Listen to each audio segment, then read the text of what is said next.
안녕하세요. 사연을 부탁해입니다. 오늘의 사연을 소개하겠습니다. 그날은 퇴근 후 시댁에 잠깐 들렀습니다. 평소처럼 시어머님에게 인사를 드리고 차를 한 잔 마시고 있었는데요.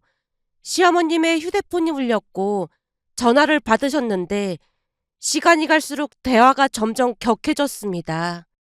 뭔가 심상치 않다는 느낌을 받아 거실 소파에 조용히 앉아 있었어요. 처음에는 평온하게 대화를 이어갔지만 이내 목소리가 점점 높아졌습니다.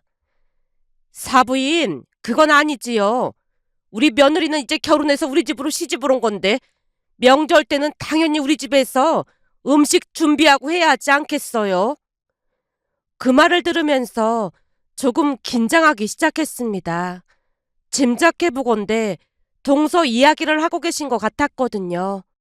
시어머님 말에 사돈어르신이 뭐라고 대꾸한 것인지 시어머님이 더욱 단호한 목소리로 말을 했어요.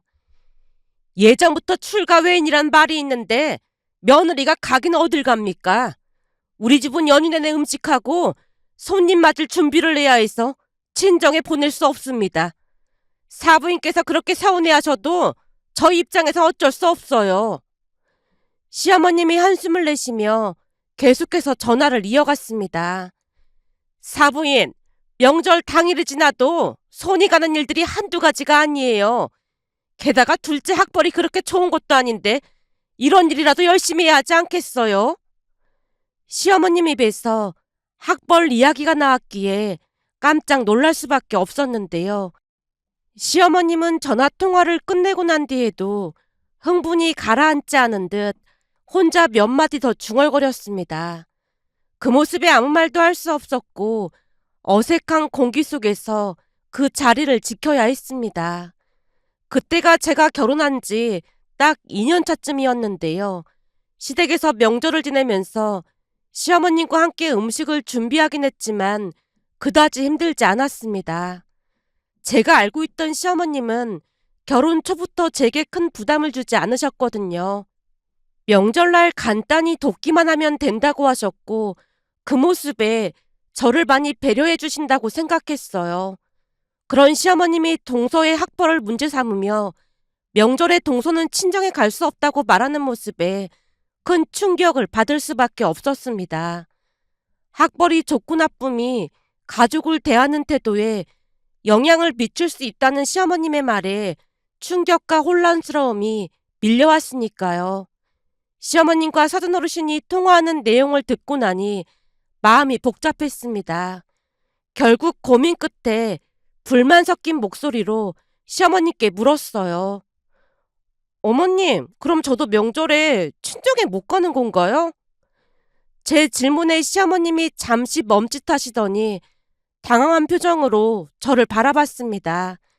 그러다가 이내 단호한 목소리로 말했어요. 넌 기존대로 친정 가면 된다. 둘째만 남아있으면 돼. 순간 시어머님의 답변에 묘한 마음이 들었고 잠시 망설이다가 다시 입을 열었습니다. 가려면 같이 가야죠. 저만 가는 건 아닌 것 같아요. 그리고 통화 내용을 엿들으려고 했던 건 아닌데 어머님께서 학벌 얘기를 하셔서 조금 놀랐어요. 사실 그냥 모른 척 넘어가도 될 문제였지만 어딘지 모르게 불합리하다는 생각이 들었습니다. 제 말을 들은 시어머님이 한숨을 내쉬며 고개를 저었는데요. 그 표정은 어쩐지 귀찮아 보였고 시어머님이 단호한 목소리로 말했습니다. 그건 네가 상관할 바 아니고 넌 그냥 기존대로 명절날 친정에 가도 되니까 걱정하지 마라. 네가 신경 쓸 일이 아니야. 시어머님의 표정이 어찌나 차가워 보이던지 더 이상 아무 말도 할 수 없어서 고개를 숙인 채 있었더니 시어머님이 다시 입을 뗐습니다.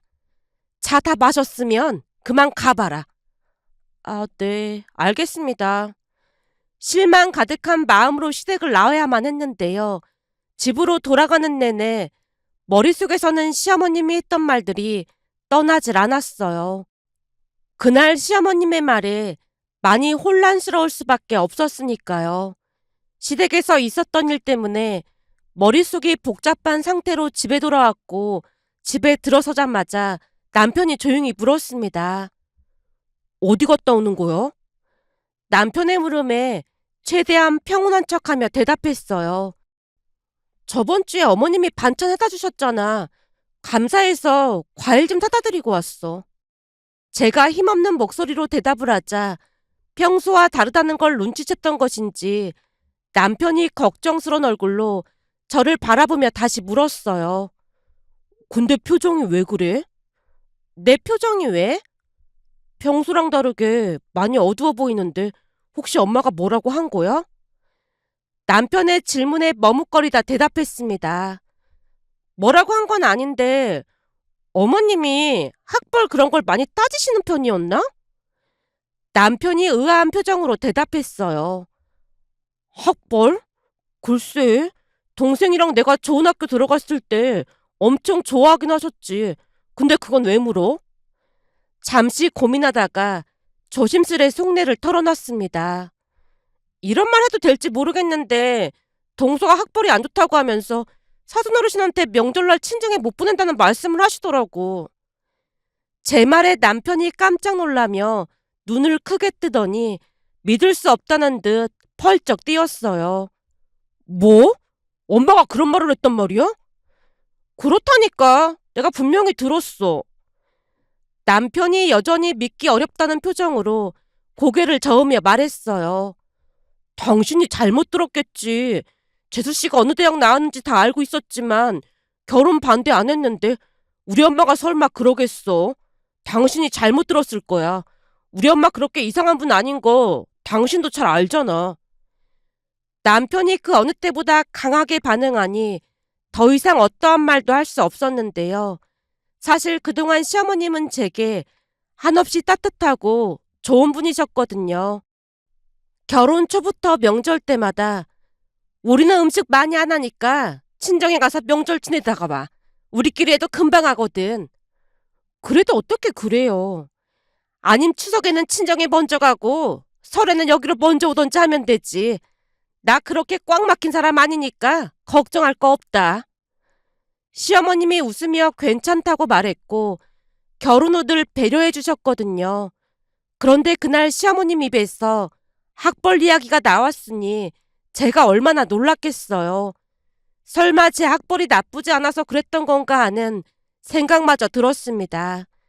그날 남편은 절대 그럴 리가 없다며 시어머님 편을 들었기에 더 이상 말을 이어가진 않았지만 마음속에는 여전히 무거운 감정이 가라앉지 않았습니다. 시어머님의 따뜻함 뒤에 숨겨진 또 다른 면을 본 것 같아서 그날 밤 내내 잠을 설칠 수밖에 없었어요. 그러면서 시어머님의 모습이 이전과는 다르게 느껴졌습니다. 그렇게 명절이 며칠 앞으로 다가온 어느 날 남편이 말을 꺼냈어요. 자기야, 엄마가 이번 명절에 우리는 처가댁에 먼저 가라고 하셨어. 저번 명절에도 친정부터 갔잖아. 이번에는 재수씨 있으니까 처가댁 가서 지내다 오래. 그럼 음식을 동서만 해야 하는 거잖아. 부모님도 계시고 동생도 있는데 재수씨만 하는 건 아니잖아. 엄마가 우리 보고 처가댁에 먼저 다녀오라고 했는데 오히려 좋아해야 하는 거 아니야? 왜 그렇게 뚱해 보이는 거야? 아니, 동서는 친정에 못 가게 하니까 걱정이 돼서 그렇지. 괜찮아. 엄마가 알아서 할 거니까 걱정하지 마. 남편이 괜찮다고 했지만 마음 한구석에는 동서가 계속 신경이 쓰였습니다. 저만 친정에 간다는 사실이 동서에게 너무나 미안하기만 했거든요. 결국 고민 끝에 시어머니께 전화를 드렸습니다. 어머님, 저번 명절에도 친정에 먼저 갔는데 이번 명절에도 친정에 먼저 가라는 말씀이신 거예요? 시어머님이 다정하게 대답했어요. 둘째 있으니까 넌 친정 가서 쉬다 오렴. 그냥 저도 같이 남아서 음식할게요.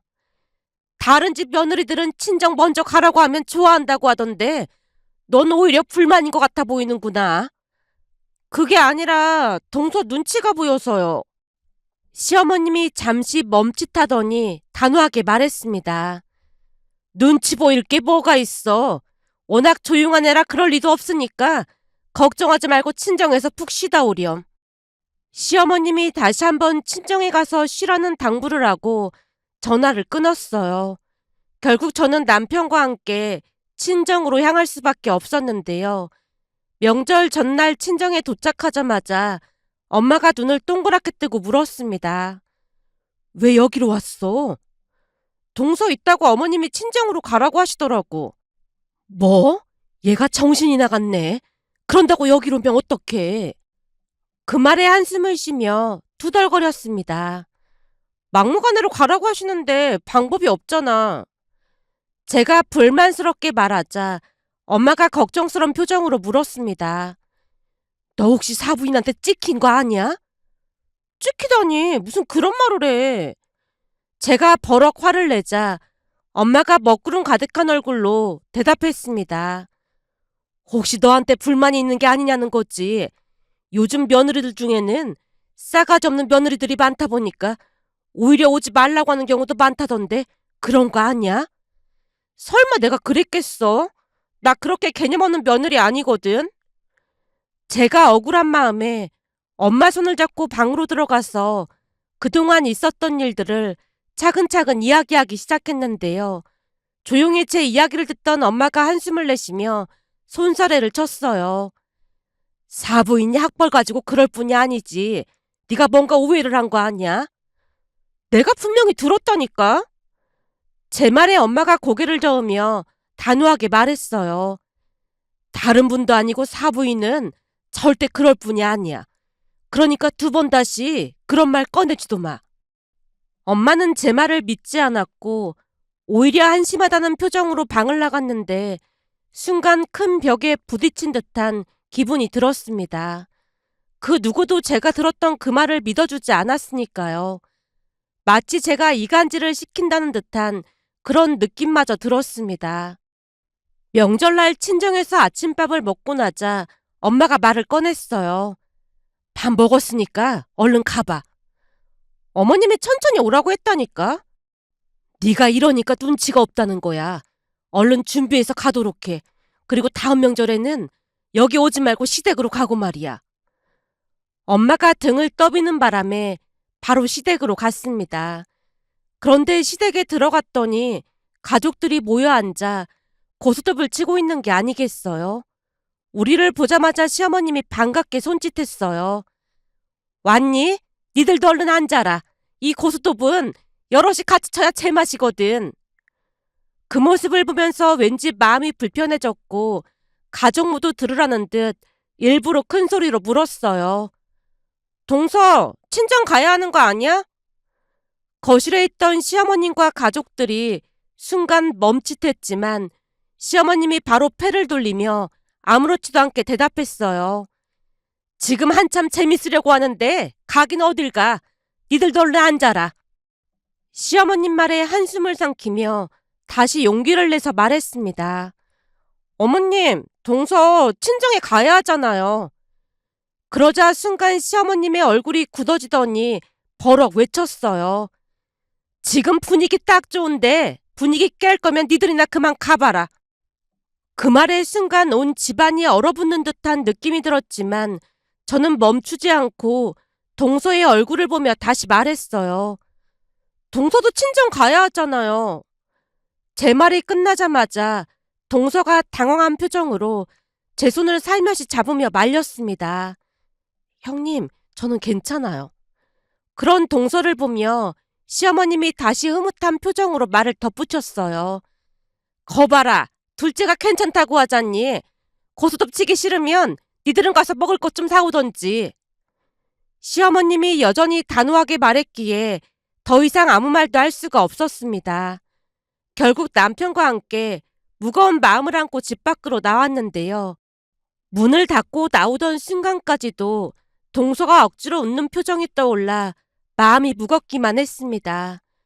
명절 내내 신경이 쓰였던 그 마음이 현실로 다가온 것 같아서 무언가 묵직한 돌덩이를 가슴에 얹고 있는 듯한 기분이었거든요. 밖으로 나와 남편과 함께 조용히 걸으면서도 머릿속에는 여전히 시어머님의 말이 맴돌았습니다. 밖으로 나오자마자 참았던 말을 터뜨리고 말았어요. 어머님 너무하신 거 아니야? 갑작스런 제 말에 남편이 살짝 당황한 표정을 지었어요. 재수 씨도 괜찮다고 했잖아.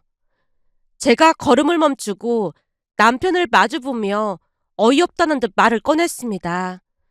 당신이 볼 때는 그게 괜찮아 보였어? 억지로 괜찮다고 하는 거잖아. 아니, 할 일도 없으면서 왜 동서를 친정에 안 보내시는 걸까? 난 어머님이 참 좋은 분인 줄 알았는데 요즘 어머님한테 실망이 이만저만이 아니라니까? 남편이 잠시 침묵하더니 한숨을 쉬며 말했어요.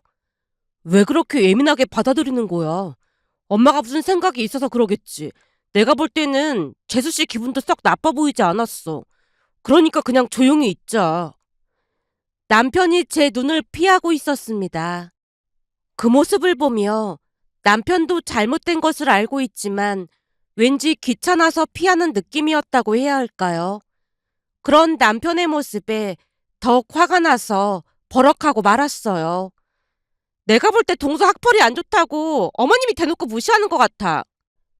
남편은 더 이상 할 말이 없는 듯 침묵했고 저 역시 씁쓸한 마음에 입을 다물었습니다. 고요한 거리에는 서늘한 바람이 불어왔고 우리 사이에 흐르는 어색한 기운이 더해져서 더 쓸쓸하게 느껴졌어요. 결국 남편과 저는 아무 말 없이 그저 발걸음만 맞추며 걸었고 제 마음속에는 시댁 가족들이 동서에게 너무한다는 생각만 들 뿐이었습니다. 그렇게 시간이 지나고 어느새 김장철이 다가왔어요. 그동안 시댁은 김장을 많이 하지 않는 편이었기 때문에 저는 결혼한 이후로 김장에 참석한 적이 한 번도 없었습니다. 시어머님께서 평소에도 크게 신경 쓰지 않았으니까요. 결혼하고 첫 해 김장철 시어머님이 먼저 말을 꺼냈어요. 아무래도 김치는 엄마 김치를 먹는 게 좋겠지. 우린 김장 조금만 할 거니까 여긴 오지 말고 친정 김장할 때 가서 도와드리렴. 그 말에 순간 당황해서 시어머님을 바라보며 얼른 대답했습니다. 아니에요. 김장할 때 저도 도울게요. 평생토록 엄마 김치만 먹고 자랐는데 굳이 그럴 필요가 뭐가 있어. 그럼 나도 김장 조금만 해도 되니까 김장은 신경 쓰지 마라.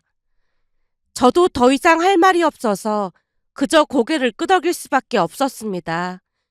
결국 김장철에도 저는 시댁 김장에 참석하지 않았고 시어머님께서 김장을 20포기만 했다는 말을 전해 들었을 뿐이었어요. 그렇게 시간이 흘러 우리는 자연스럽게 친정에서 김장김치를 가져다 먹게 되었습니다. 친정에서는 늘 김장을 넉넉하게 하다 보니 저희 목도 따로 챙겨주셨거든요. 결국 저는 한 번도 시댁에서 김장을 한 적이 없었어요. 그러던 어느 날 동서에게서 갑작스레 전화가 왔습니다. 목소리부터 뭔가 심상치 않아 보였는데요. 형님, 원래 김장을 그렇게 많이 한 거예요? 그 말을 듣고 순간 무슨 소린가 싶어 되물었어요. 그게 무슨 말이야? 동서가 한숨을 쉬며 이야기를 이어갔습니다.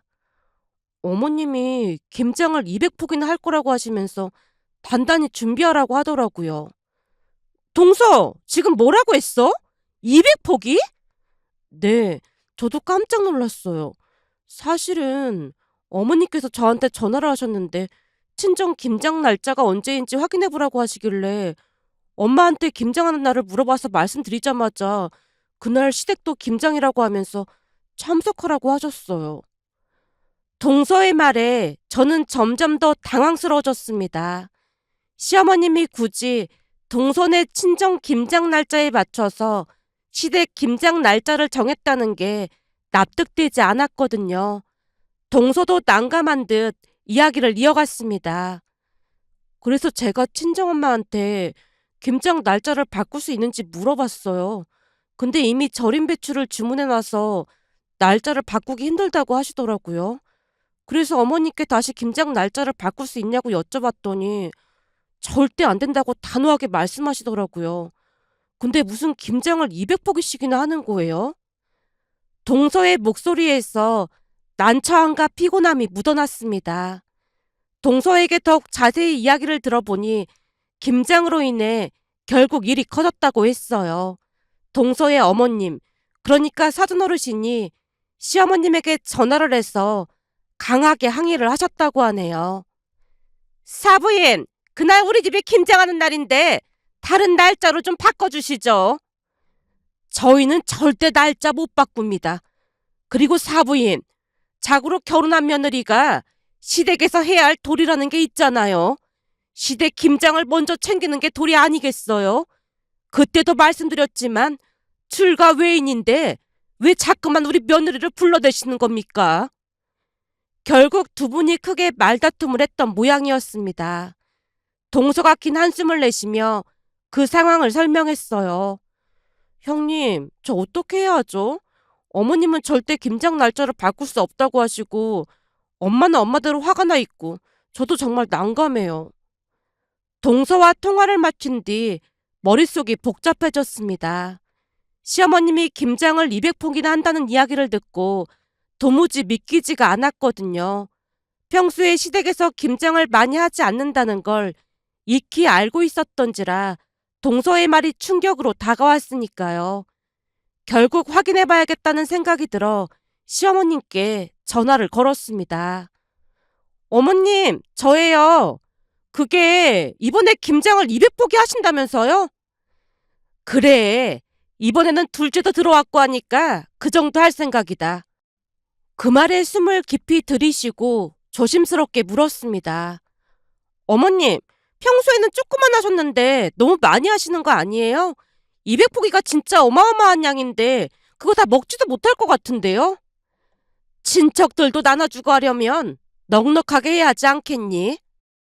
시어머님의 말투는 그저 일상적인 일처럼 들렸지만 제 마음속에는 무언가 꺼림칙한 느낌이 가시지 않았습니다. 그리고 무엇보다도 동서의 상황과 사돈어르신과의 갈등까지 알게 된 뒤라 그 의도를 짐작해 볼 수밖에 없었어요.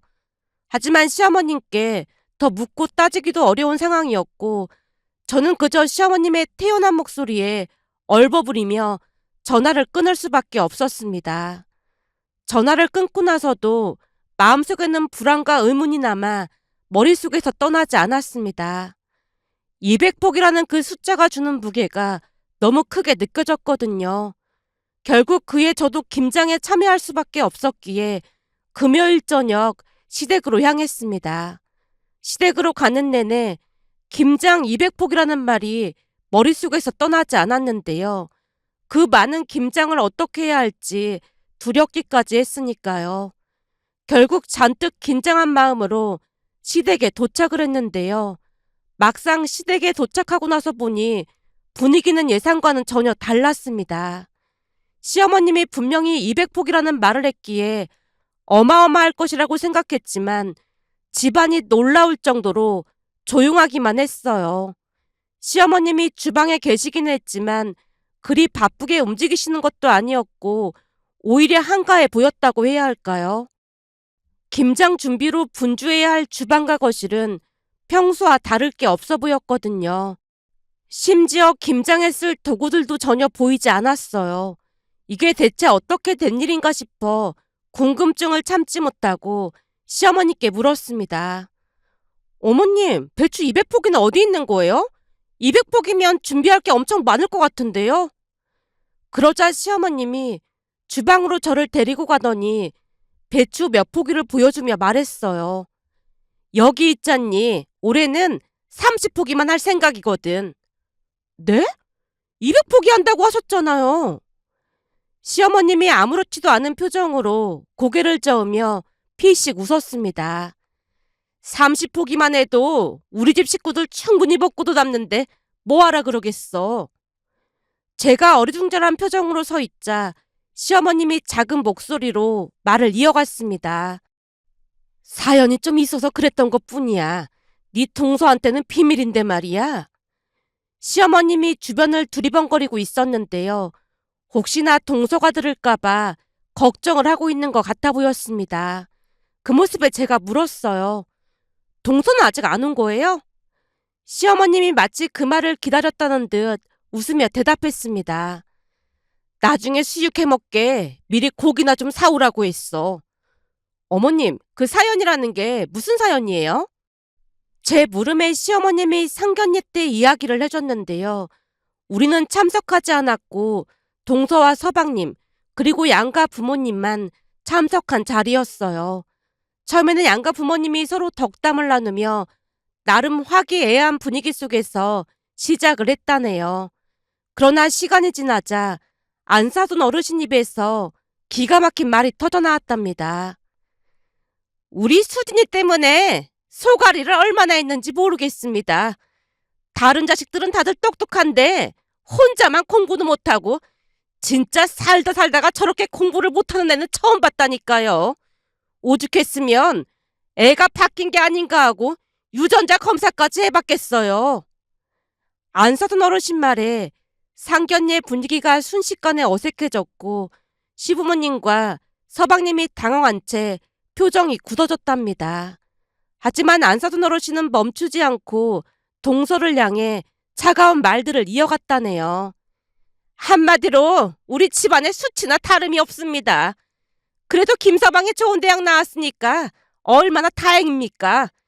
그치만 공부는 못해도 집안 살림이나 집안일은 잘하니까 너무 걱정 안 하셔도 될 겁니다.